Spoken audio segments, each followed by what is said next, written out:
when I came in tonight, I looked at this and said, by God, there's my old podium.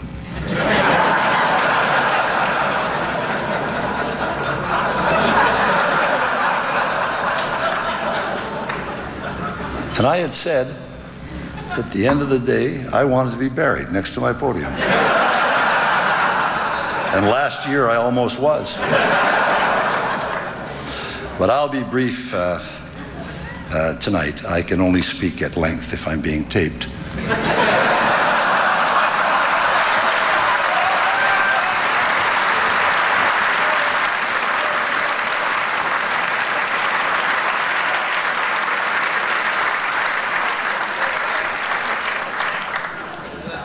I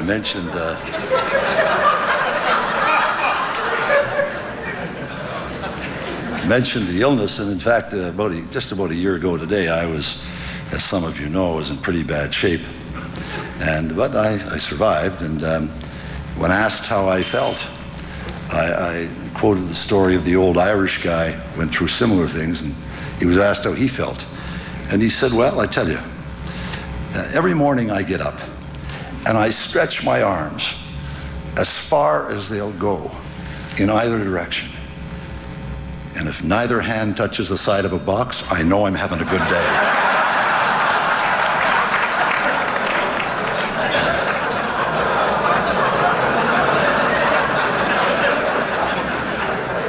In fact, one day last August, after showing signs that I was going to live, Mila brought me down to l'Hôpital Saint-Luc at Montreal for some blood tests, and we arrived a little bit early, so we were in the waiting room. Mila was standing behind the wheelchair, and there was a préposé with us to help out.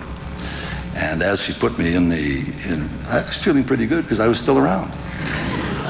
And so Mila was standing behind this old Irish, looked like an old Irish rubbie. And he smelled like a brewery. And it was about 85 degrees in the hospital. He had shorts on and unshaven, no teeth. And he spotted me, and he came over. Mila was hanging onto the wheelchair for dear life. He came over and he said, "Are you Prime Minister Mulroney?" And I said, "Well, yes, as a matter of fact, I am."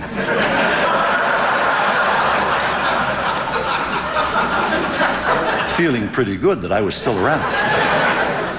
And he said, "My God, you look awful."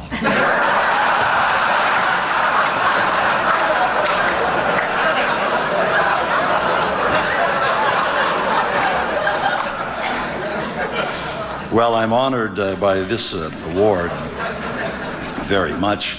And, it's nice to be recognized in such an elegant way.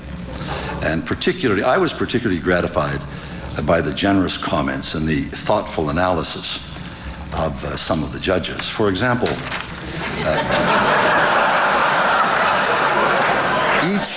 each judge was asked who you voted for and why. Jim Fulton, the executive director of the David Suzuki Foundation, who did you vote for? No one. Why? I served with 5 prime ministers from 79 to 93, and I can't name one because they were all delinquent on the environment. I found that pretty encouraging, given where I've been in the polls. So I turned to David Runnels, president of IASD, and who did you vote for? Brian Mulroney. Why? He was the best of a bad bunch.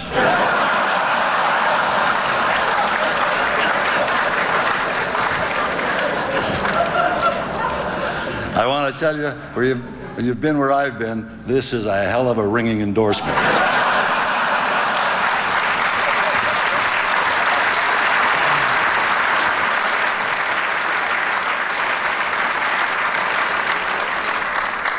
Well, I'm delighted to be here as well with our new Prime Minister and with old friends like Sheila and Pauline and many others from the House of Commons.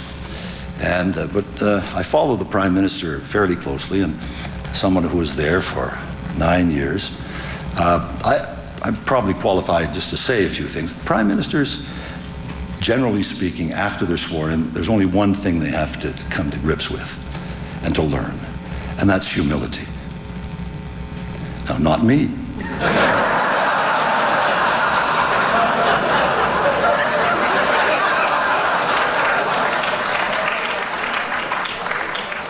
But most of the others. And in fact, I warned the Prime Minister that the last long-serving Prime Minister, I guess you could put it that way, from Conservative from Western Canada, was Mr. Diefenbaker. And in his first meeting, first trip, after he was sworn in as Prime Minister, he went to Montreal, as the Prime Minister did today, and he spoke to the annual meeting of La Chambre de Commerce de Montréal. And as the Prime Minister was down there today in a different venue, but this one was at the Ritz, and Mr. Diefenbaker was seated at the head table like this, same kind, in the Oval Room of the Ritz. And around came the waiter, as Diefenbaker chatted with the chairman of the board. Along came the waiter and put down a piece of butter with les pinces, the Ritz. Put down the piece of butter. Diefenbaker stopped his conversation. He said, "I'll have another piece of butter, please." And the waiter said, I'm sorry, it's one piece of butter per person.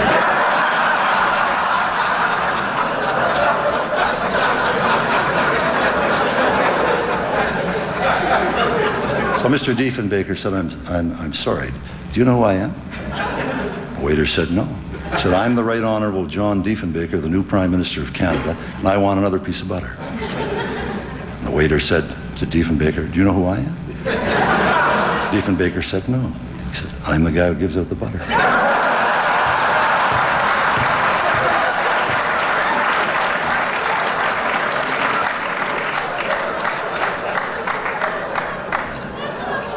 Of course, I hate to admit it, but I too had my encounter with that. And I tell you that immediately after the 1984 election, Arthur Milnes found for me today, the New York Times ran the story with the quote, "With his election as Prime Minister of Canada, Brian Mulroney has become the most famous and important member of the Mulroney clan since they first arrived in North America in 1832. The next day there was a letter to the editor of the paper signed by one Dennis O'Brien.